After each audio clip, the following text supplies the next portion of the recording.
Java gives you a couple of ways of managing ordered collections of data in memory. The simplest approach syntactically is to use simple arrays.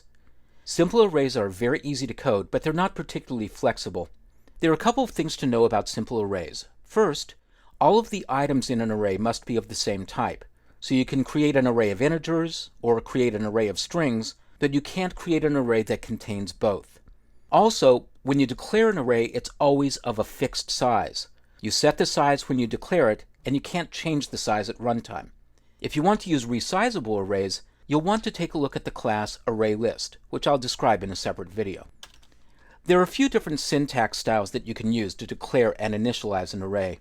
I'm working in an empty main method in a project named Simple Arrays. Here's one style of syntax. Start with the data type of the array followed by a pair of brackets. Then assign the array name, put in an equals operator, and then initialize the array using the new keyword, the data type again, and the brackets again, but this time the size.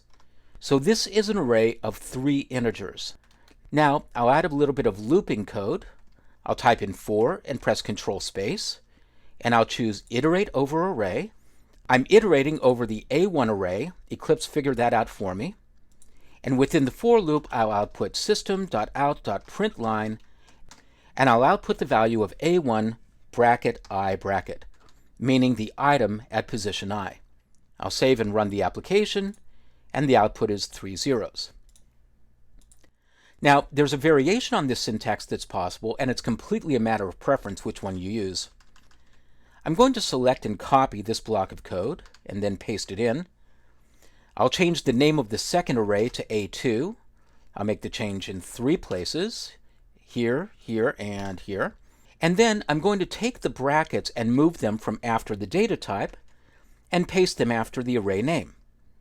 This variation does exactly the same thing as the first version. It creates an array of 3 items, and the items will have their default value.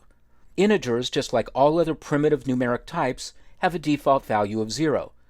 And so when I print these out, once again, I should get 3 zeros. And when I run the application, I get the 3 items in array A1 and the 3 items in array A2. The third style of syntax for simple arrays is to initialize the values in the declaration statement. I've used this version of the syntax previously in the course. Start off with your data type.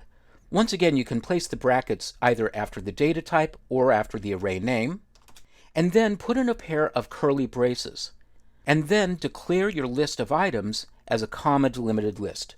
So I'll add in a list of 3, 6, 9. The number of items in the array and their values are determined by that list. As with the previous declarations, once the array is set to have a particular number of items, it will always have that number of items. You can't change it at runtime. I'll make a copy of one of these for loops. I'll copy and paste it down here. I'll change the references here from A2 to A3. I'll run the application, and there's the result.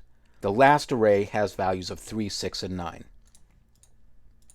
Once you've declared an array, you can address the items in the array using array syntax, where you refer to the index of an item using zero-based numbering wrapped inside brackets.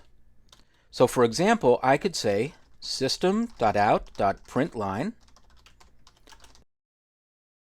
The value of the first item is, and then I can address A3 open bracket 0.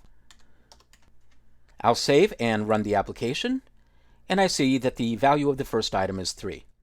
And as I've shown in previous videos, if I try to address an array item and I get it wrong, if I put in an index to an item that does not exist, I'll generate an exception, a runtime error.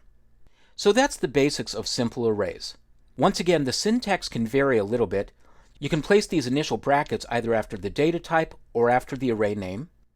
And you can either use the new keyword and an explicit number of items in the array, or you can use a comma-delimited list wrapped in braces. Either way, the array must contain items all of the same data type, and it is not resizable at runtime.